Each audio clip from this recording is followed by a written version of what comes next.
Okay, I just want to talk a little bit about the NBA All-Star Week and some of the significant things that I think happened. I think it actually might foreshadow a Golden State win, a back-to-back win. So anyway, I made this post earlier today about Zach LaVine winning the Rising Star MVP, and then he also won back-to-back slam dunk contests. And he was a big topic. I talked about him from last year. Last year, he was a teen wolf. He was 19 years old when he won the slam dunk contest. His teammate was also a 19-year-old wolf, so a teen wolf, Andrew Wiggins. He won the Rising Star Challenge MVP last year. The All-Star Week happened to fall from February 13th through the 15th, which is the same days as Lupercalia. It's an ancient Roman festival where they celebrate and sacrifice the wolf. So interesting that it would be two teen wolves that would win an MVP or whatever of something during the All-Star game. And I mean, I made tons of videos on this all throughout the year. I even talked about the coding to the Nebraska Cornhuskers, and it went clear up to like August when the guy from Herbie died. I knew that Nebraska was going to have a bad season in football this year because of the Herbie, also the Civil War type theme that they were doing, all because of the NBA All-Star Week.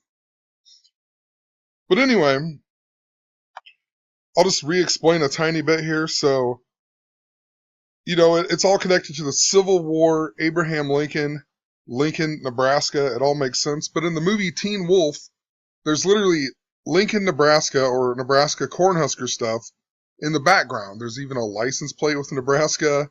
There's a sticker in the coach's office that says Nebraska Cornhuskers.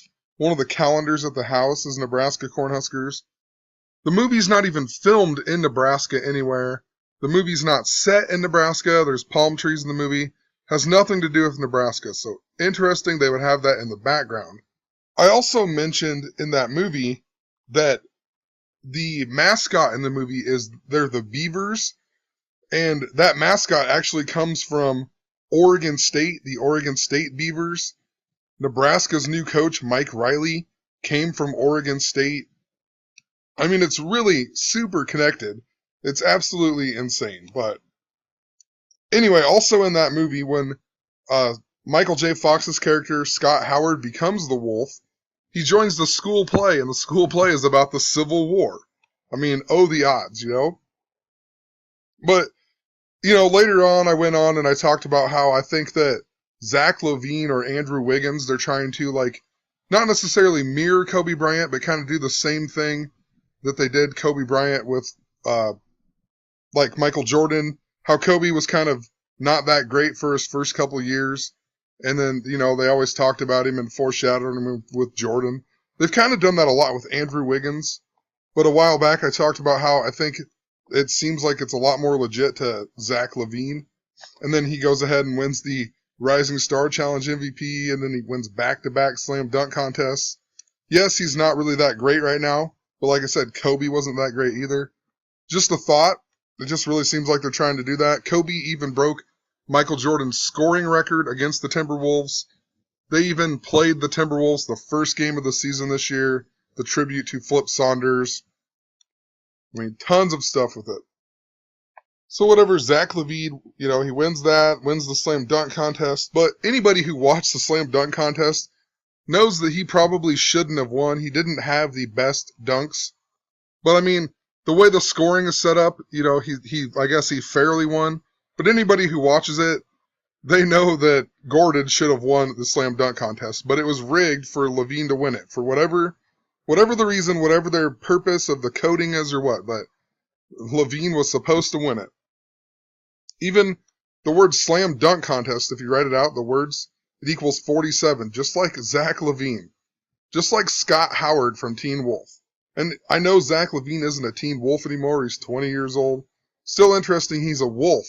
And this was odd yesterday on February, Valentine's Day. So the second day of Lupercalia, where they celebrate and sacrifice the wolf. LaVine was even born on March 10th. March 10th equals 47. If you write out his full name, Zachary LaVine, it equals 145 and 64. Just Lots of coding to these numbers in recent events. You know, the Super Bowl was all about the 1985 Bears and civil rights and whatever. I talked about all these civil rights connections to the number 64. Civil rights in gematria equals 64. The Civil Rights Act was passed in 1964 by Lyndon B. Johnson. That adds up to 64. He even died at the age of 64. I mean, tons of stuff with it. Also, his name, Zach LaVine, the Big Way, adds up to 101. Just interesting. I've talked a lot about Philadelphia being supercoded to like earthquakes and just something significant about Philadelphia. And Philadelphia equals 101 the Big Way. It equals 65 the Small Way. Just interesting. This year is the 65th All-Star game. If you write out NBA All-Star game in gematria, it equals 45 and 126. If you write out NBA All-Star Week, it equals 45 and 144. These two are both significant, but what I find interesting is that today is Valentine's Day, the 45th day of the year. Both of these add up to 45. I also talked a lot about how Zach LaVine went to UCLA for college. Andrew Wiggins, the other Teen Wolf, was traded to Minnesota for Kevin Love, who went to UCLA. And then Russell Westbrook won the MVP last year of the All-Star game, and he also went to UCLA. Him and Kevin Love even played together. And then Nebraska magically, for no reason at all, they had a terrible record. They were awarded a bowl game, and they ended up beating UCLA on the Foster's Farm Bowl that was played at Levi's Stadium this year. I mean, just a lot of these things are coded to the Super Bowl for whatever the reason. But then Zach LaVine won back-to-back slam dunk contests, and I talked about how it made me wonder if Russell Westbrook's going to win back-to-back NBA All-Star Game MVPs. Back-to-back equals 24 and 69. Tons of this X coding I've noticed just since the Super Bowl. X equals 24. It also equals 10 in Roman numerals. The score of the Super Bowl was 24-10. Beyonce even did the X in her Formation song. She wore the X like Michael Jackson did on her outfit. DMX was found unconscious at a hotel. Also, the X-Files just released their 10th season. Just so happened to come out on the 24th day of 2016. I mean, the X-Files, just think about it. Also, only 24 players have won the slam dunk contest. So, I mean, fitting that LaVine would reclaim his title because they needed to keep that 24. There's also only been 31 slam dunk contests. And Nate Robinson, I put him in here because he is 31. He's the guy. He's won it more. He's won it 3 times. And he's the only guy to do that. So just interesting. Interesting, too, is number 4 in the picture they show on Wikipedia. If you write out the word 4 in gematria, 4 equals 24. So, I don't know. I think it might be a sign that Golden State is going to go back-to-back champions this year. They were coded to Valentine's Day last year. They won 122 days after Valentine's Day. Golden State equals 122. They play in the San Francisco Bay Area. Well, I murdered the spelling of that, but San Francisco equals 122. Also interesting this year, Karl Anthony Towns, another Minnesota Timberwolf, won the Skills Challenge. And what's interesting about that is that he was a Teen Wolf this year until 11/15 of 2015, which is the same day that Space Jam turned 19, or the 19th anniversary of Space Jam. And remember last year, Zach LaVine did the Space Jam dunk, and he won the slam dunk contest. And I talked a lot about how Space Jam was coded to Valentine's. Michael Jordan even came back wearing the number 45 when he came out of retirement, the 45th day representing Valentine's Day. He even wore number 12 one time. It was on Valentine's Day of 1991, I believe. It might have been 1990. Can't think of it off the top of my head. But somebody supposedly stole his jersey. He wore number 12. Literally, it was the Bulls' 49th game that season. He scored 49 points. And then when he was number 45, he wore 45 for 22 games. And then on the 23rd game, he switched back to number 23. I mean, oh, the odds. I also even mentioned in here that Westbrook being from Oklahoma City and whatever, I felt like there was a strong connection to the Oklahoma earthquake that we just had the other day. And I had a good idea that because of that earthquake, him or Kevin Durant would probably win the MVP of the All-Star game. But since Levine won the back-to-back on the slam dunk contest, I wondered if they're doing some type of back-to-back theme. Anyway, we also got this article, Michael Jordan telling Klay Thompson to go ahead and beat the 72-10 Chicago Bulls. They even highlight it, go ahead and break, which, interesting, I'll talk about that later, but, Jordan gave them the blessing for the Warriors to go for 73. Not anymore, just one game over the 72. He didn't say, just to beat the record. So, interesting. The 73 really sticks out. It's the 21st prime is 73. Tons of stuff with it. I've been mentioning it over and over. But I originally didn't think that the Warriors would beat the Bulls record. But now this article makes me question my thoughts even more.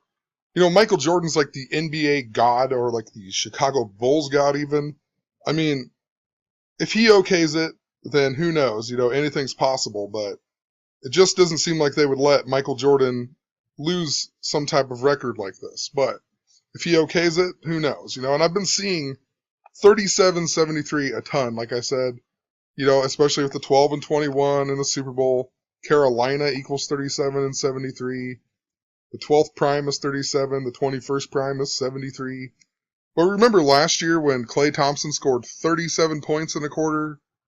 Quarter equals 37 even, so he scored 37 in a quarter. The quarters are even 12 minutes. 12 minutes, 12th prime, 37.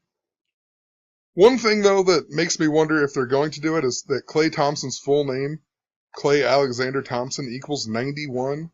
91, I have not seen it be anything good this year whatsoever. If anything adds up to it, nothing good comes out of it. Even Newton equals 91. I should have stuck to my original prediction of that, of him not winning the Super Bowl because his name added to 91. And then we also got this article a while back. Champagne will be flowing when they lose that 11th game. It was when the Warriors just killed the Bulls earlier this year. But they mentioned the number 11, the 11th game, the 11th loss. Just super interesting that Michael Jordan says that he gives Klay Thompson the okay for the Warriors to go for the streak. Klay Thompson wears number 11, literally was the 11th pick in the 2011 draft. I mean, so who knows? 11 equals 27-63 in Gematria. If it's coded to the Super Bowl, just interesting that Super Bowl is on 2-7. Him and Steph Curry are Splash Brothers, which equals 63. So maybe it's a sign they're not going to break the record. Maybe they'll lose 11, which would be fitting to this year as well because they would have 71 wins, which fits the Civil War Moses theme of the Super Bowl. Super Bowl 50 equals 71, Moses 71, the Ten Commandments 71, Golden Super Bowl 71. So I guess we'll see how it goes. There's some other stuff towards the bottom here that makes me think that they will beat it. But anyway, Steph Curry. I always wondered why Steph Curry wore number 30, and I think I figured it out. His real name is Wardell Stephen Curry II. Interesting. His real name is Wardell. Wardell equals 30. And this happens all the time. There's tons of players that their number that they wear fits the gematria of their name. So, I mean, who knows? I could be wrong, but just interesting that his real name equals 30, and that's the number that he wears. His birthday is also the 73rd day of the year in 2016, March 14th. The Warriors' last game of the season this year, or the regular season, is on 4/13 against Memphis. Just funny, the whole Super Bowl is about the Chicago Bears and the Bears theme and whatnot. Even like the movie The Revenant with the bear attack seed. Tons of stuff in the Memphis Grizzlies. It's also 30 days after Steph Curry's birthday. So just number 30 days after number 30's birthday. Earlier I mentioned how it said go ahead and break from Michael Jordan. Go ahead and break equals 61-97. They would break it against Memphis Grizzlies. Memphis Grizzlies equals 97. Also 2/14 like Valentine's Day. Grizzlies equals 131-59. Super Bowl 131. Michael Jordan equals 59. This article even posted 59 days before the game that they would play, but I'm gonna make a part 2. See you in part